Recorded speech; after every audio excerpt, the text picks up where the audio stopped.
ದರ್ಶನ್ ಅವರ ಇನ್ಸಿಡೆಂಟ್ ಎಲ್ಲರೂ ಕೂಡ ಇವಾಗ ಅದ್ರ ಬಗ್ಗೆನೇ ಮಾತಾಡ್ತಾ ಇದ್ದಾರೆ. ಬಟ್ ಅವರ ಒಳ್ಳೆ ಸೈಡನ್ನು ತುಂಬ ಜನ ಇವಾಗ ಹೇಳ್ತಾ ಇದ್ದಾರೆ. ಅವರು ತುಂಬ ಜನಕ್ಕೆ ಹೇಳಕ್ಕೆ ಬಿಟ್ಟಿರಲಿಲ್ಲ. ಸೊ ನೀವು ದರ್ಶನ್ನ ನೋಡಿರುವಂಥದ್ದು, ಅವರ ಕ್ವಾಲಿಟಿಗಳು ಏನು, ಈ ಕ್ಷಣಕ್ಕೆ ನಿಮಗೇನು ಅನಿಸ್ತಾ ಇದೆ ಅಂತ ಹೇಳಿ? ನ್ಯೂಸಲ್ಲಿ ಮಾತಾಡ್ತಾ ಇರೋ ಒಂದು ವ್ಯಕ್ತಿಯ ವಿವರಣೆ ಹಾಗೂ ನಾನು ಕೆಲಸ ಮಾಡಿರೋ ದರ್ಶನ್ ಸರ್ ವಿವರಣೆ ಆಗಿರ್ಬೋದು, ಇದೊಂದು ಎರಡು ಸೆಪ್ರೇಟ್ ಜನರ ಬಗ್ಗೆ ಮಾತುಕತೆಯಲ್ಲಿ ನಡೀತಾ ಇದೆ ಅಂತ ತುಂಬಾ ಕ್ಲಿಯರ್ ಆಗಿ, ತುಂಬಾ ಘಂಟಾಘೋಷವಾಗಿ ಸತ್ಯ ಹೇಳಬಲ್ಲೆ ನಾನು. ಆ್ಯಂಡ್ ಇದು ಏನಾಗ್ತಾ ಇದೆ ಅಂದರೆ, ಅವರು ಇಲ್ಲದೇ ಇರೋದೀಗ ಏನಾಗುತ್ತೆ, ಅವರ ಫ್ಯಾಮ್ಲಿನಲ್ಲಿ he is the spokesperson. At least ಅವ್ರ ವೈಫ್ ಸ್ವಲ್ಪ ಗಟ್ಟಿ ಇದ್ದಾರೆ ದೇವತೆಯಿಂದ, ಅವರು ಇನ್ಸ್ಟಾಗ್ರಾಮ್ ಪೋಸ್ಟ್ಗಳು ಹಾಕ್ತಾ ಇದ್ದಾರೆ.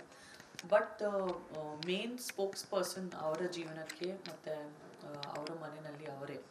ಸೊ ಅವರ ಒಂದು ಆ್ಯಬ್ಸೆನ್ಸನ್ನ ತುಂಬಾ ಬಳಸ್ಕೊಳ್ಳಲಾಗಿದೆ ಆ್ಯಂಡ್ ಮಿಸ್ಯೂಸ್ ಮಾಡ್ತಾ ಇದ್ದಾರೆ. ಅವ್ರೀಗ ಯಾಕೆ ನಮ್ಮ ಮಧ್ಯದಲ್ಲಿ ಇಲ್ಲ, ಅವ್ರ ಹತ್ರ ಮೊಬೈಲ್ಗಳಿಲ್ಲ ಅಥವಾ ಅವರ ಪ್ರೆಸೆನ್ಸ್ ಇಲ್ಲ, ಇಲ್ಲಾಂದರೆ ಯಾರಾದರೂ ಏನಾದರೂ ಒಂದು ಚಿಕ್ಕಲ್ಲಿ ಹೊಡೆಯೋಕ್ಕೆ ಅಥವಾ ಒಂದು ಧೂಳು ಎಬ್ಬಿಸೋದಕ್ಕೆ ಭಯ ಪಡ್ತಾರೆ. ಅಷ್ಟು ಮರ್ಯಾದೆ ಕೊಡ್ತೀವಿ ನಾವು, ಬಿಕಾಸ್ ಈ is a very decorated star of not only Karnataka, ಒಂದು ಪ್ಯಾನ್ ಇಂಡಿಯಾ ಸ್ಟಾರ್ ನಮ್ಮ ದರ್ಶನ್ ಸರ್ ಅಂತ ನಾವು ಹೇಳ್ಬೋದು. ಸೊ ಇದನ್ನು ತುಂಬಾ ಕೆಟ್ಟದಾಗಿ ಬಳಸ್ಕೊಳ್ತಾ ಇದ್ದಾರೆ ಈ ಆಪರ್ಚುನಿಟಿನ. ಅವ್ರು ನಮ್ಮ ಮಧ್ಯದಲ್ಲಿ ಇಲ್ಲ, ಈಗ ಅವ್ರಿಗೆ ಮಾತಾಡಲಿಕ್ಕೆ ಫ್ರೀಡಮ್ ಇಲ್ಲ, ಹಾಗಾಗಿ ಅದನ್ನು ತುಂಬಾ ಕೆಟ್ಟದಾಗಿ ಬಳಸ್ಕೊಳ್ತಾ ಇದ್ದಾರೆ. ಈ ಇನ್ಸಿಡೆಂಟು ಅವ್ರಿಗೆ ಏನಾಗಿದೆ ಅಂತ ಮಾತ್ರ ಗೊತ್ತಿರುತ್ತೆ, ಅವರಿನ್ನೂ ಯಾರ ಜೊತೆ ಮಾತಾಡಿಲ್ಲ. ನೀವು ಅಂಥದ್ದೇ ಒಂದು ಸ್ಟೇಜಲ್ಲಿ ಇದ್ದಂಥದ್ದು, ಈಗ ಎಲ್ಲನೂ ಕೂಡ ಕ್ಲೀನ್ ಚಿಟ್ ಆಗಿ ಹೊರಗೆ ಬಂದಿದ್ದೀರಾ. ಯಾವ ರೀತಿಯ ನರಕ ಯಾತನೆ ಇತ್ತು ಮ್ಯಾಮ್, ಆ ವರ್ಷಗಳ ಹೋರಾಟ ಹೇಗಿತ್ತು? ನನ್ನನ್ನು ನಾನೇ ತಲೆ ಮೇಲೆ ಹೊಡ್ಕೊಳ್ಳೋದು ಅಥವಾ ನನ್ನ ತಲೆನ ನಾನು ಗೋಡೆನಲ್ಲೇ ಚಚ್ಕೊಳ್ಳೋದು, ನನಗೆ ಆ ಥರನೂ ಒಂದು ನನಗೆ ನಾನೇ ಮಹಿಳಾ ಸಾಂತ್ವನ ಕೇಂದ್ರದಲ್ಲಿ ನಾನೇ ಓಡಿಸ್ಕೊಂಡು ನಾನು ಯಾಕೆ ಬಕ್ಕಿದ್ದೀನಿ, ಏನಾದರೂ ಕೈ ಚುಚ್ಕೊಳ್ಳೋಕ್ಕೂ ಹುಡ್ಕೋಳು ನಾನು, ಏನೂ ಇಟ್ಟಿರಲಿಲ್ಲ ಅವರು. ಇಷ್ಟಕ್ಕೂ ಒಂದು ಶ್ಯಾಂಪೂ ಬಾಟ್ಲು ಇಟ್ಟಿರಲಿಲ್ಲ, ಒಂದು ಫೆನೈಲ್ ಬಾಟ್ಲು ಇಟ್ಟಿರಲಿಲ್ಲ, ಎಲ್ಲಿ ಇವ್ರು ಕುಡಿದ್ಬಿಡ್ತಾರೆ. ಬಿಕಾಸ್ ಇವರು ನಾನು ಅಷ್ಟು ಒಂದು ಸೆನ್ಸಿಟಿವ್ ಸೈಕಲಾಜಿಕಲ್ ಟ್ರಾಮಾನಲ್ಲಿ ಹೋಗಿದ್ದೆ. ನನಗೆ ಬದುಕೇ ಬೇಡ ಅಂತ ನಾನು ಡಿಸೈಡೇ ಆಗೋಗಿದ್ದೆ. ನನಗೆ ಈ ಥರ ಆದಾಗ ಮಹಿಳಾ ಸಾಂತ್ವನ ಕೇಂದ್ರದಲ್ಲಿ ನನಗೆ ಕರ್ಕೊಂಡು ಹೋದಾಗ, ಬಿಕಾಸ್ ನಾನು ಕೇಳ್ತಾ ಇದ್ದಿದ್ದು ಒಂದೇ ಪ್ರಶ್ನೆ, ನನಗೆ ಯಾಕೆ ಅರೆಸ್ಟ್ ಮಾಡಿದ್ದೀರಾ ಅಂತಲೇ ನನಗೆ ಗೊತ್ತಿಲ್ಲ, ನನಗೆ ಅಟ್ಲೀಸ್ಟ್ ಅದರ ಉದಾಹರಣೆ ಕೊಡಿ.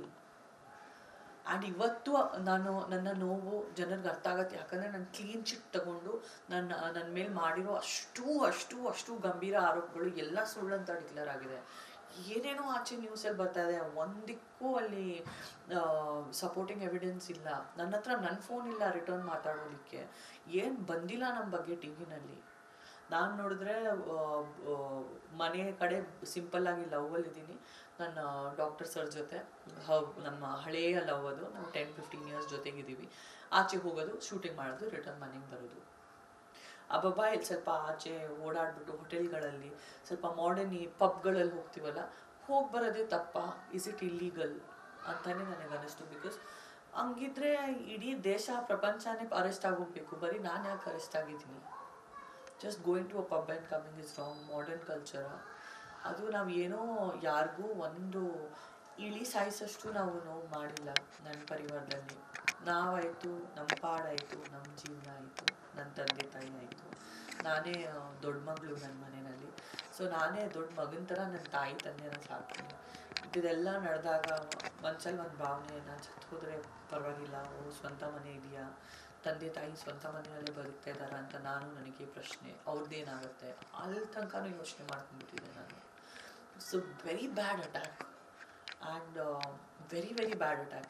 ಇದು ಒಂದು ಪರ್ಸ್ನಲ್ ದ್ವೇಷ ಇಟ್ಕೊಂಡು ಅಟ್ಯಾಕ್ ಮಾಡ್ತೀವಲ್ವ, ಆ ಪರ್ಸ್ನಲ್ ದ್ವೇಷ ಇಟ್ಕೊಂಡು ಕಾನೂನನ್ನ ಪ್ರಯೋಗಿಸಿ ಬಗ್ಗಿಸ್ಬೇಕು ಒಬ್ಬರನ್ನ. ಬಿಕಾಸ್ ನಮ್ಮಂಥವ್ರನ್ನ ಬಗ್ಸೋಕ್ಕೆ ಈಸಿ ಇಲ್ಲ. ನಾವು ತುಂಬ ಸಾಧನೆ ಮಾಡಿ, ತುಂಬಾ ಕಷ್ಟಪಟ್ಟು ಸಿನ್ಸಿಯರ್ ಹಾರ್ಡ್ ವರ್ಕ್ ಆಗಿ ಫಿಲ್ಮ್ ಇಂಡಸ್ಟ್ರಿನಲ್ಲಿ ನಾನು ಮೇಲೆ ಬಂದೋಳು. ನನಗೆ ಫಿಲ್ಮ್ ಇಂಡಸ್ಟ್ರಿನಲ್ಲಿ ಒಂದು ಗಾಡ್ ಫಾದರ್ ಇಲ್ಲ. ಆ್ಯಂಡ್ ಕನ್ನಡ ಆಗಿರ್ಬೋದು, ಮಲಯಾಳಂ ಆಗಿರ್ಬೋದು, ತೆಲುಗು ಆಗಿರ್ಬೋದು, ಮೋಹನ್ ಲಾಲ್ ಸರ್ ಆಗಿರ್ಬೋದು, ಮಮ್ಮೂಟಿ ಸರ್ ಆಗಿರ್ಬೋದು, ಪ್ರಭಾಸ್, ಪವನ್ ಕಲ್ಯಾಣ್ ಸರ್ ಜೊತೆ ವರ್ಕ್ ಮಾಡಿದ್ದೀನಿ, ಶಿವಣ್ಣ, ದರ್ಶನ್ ಸರ್ ಜೊತೆ ವರ್ಕ್ ಮಾಡಿದ್ದೀನಿ, ಸುದೀಪ್ ಅವ್ರ ಜೊತೆ ವರ್ಕ್ ಮಾಡಿದ್ದೀನಿ. ನನಗೆ ಯಾರು ಏಕಾಂಕಿ ಗಾಡ್ ಫಾದರ್ ಬಾ ಮಗಳೇ ನಿನ್ನ ಫಿಲ್ಮ್ ಫ್ಲಾಪ್ ಆಯಿತಾ, ನಾನು ಇದೊಂದು ಫಿಲ್ಮ್ ಕೊಡ್ತೀನಿ ಅಂತ ಬಂದು